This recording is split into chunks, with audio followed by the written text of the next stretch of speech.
Quad C6. Alright, a little success here. So I solved my GPS issue with a 1S battery.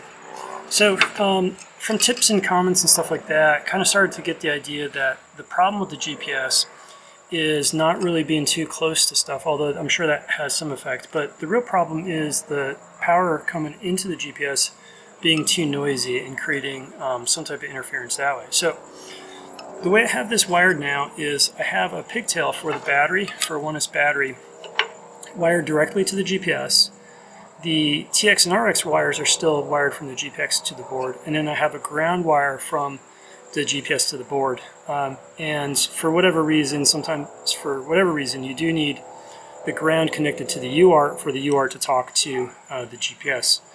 Don't ask me to explain that, but that's how it works. But anyways, the difference that this gave me with powering the GPS off a 1S battery is powering it off the regular battery with this exact build, exact configuration. I was getting somewhere between 4 to 7 satellites in the air, and it was very kind of unstable. Wired up this way, powering it off the 1S battery.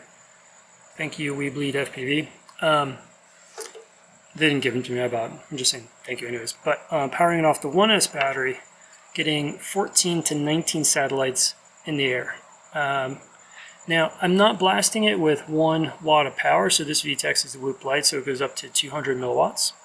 So it's a decent amount. I'm sure, maybe if you try and stuff in a 1 watt in there, maybe it's going to, again, saturate the signal and create noise that way. But on these little all-in-one boards, just kind of hearing about the problems that people are having, and some of the clues that I've heard about, it seems to be more on F4 boards rather than F7 boards, small builds, things like that. I think the problem is mainly clean power.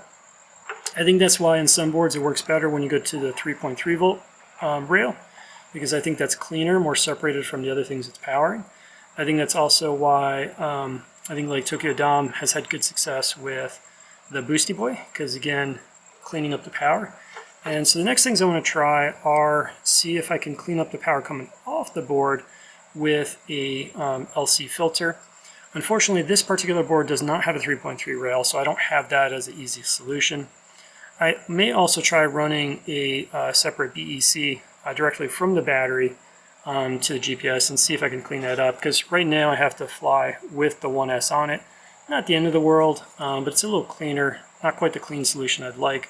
The nice part about it though is I can plug this in, get all the satellites real nice and quick, and I'm not powering up the quad at all. So I can just power up the GPS all by itself with the 1S battery, and so I'm not wasting any battery waiting on the satellites. But with that said, the satellites came on so quick that that's not really that big of a deal. Anyways, all right, nice little update.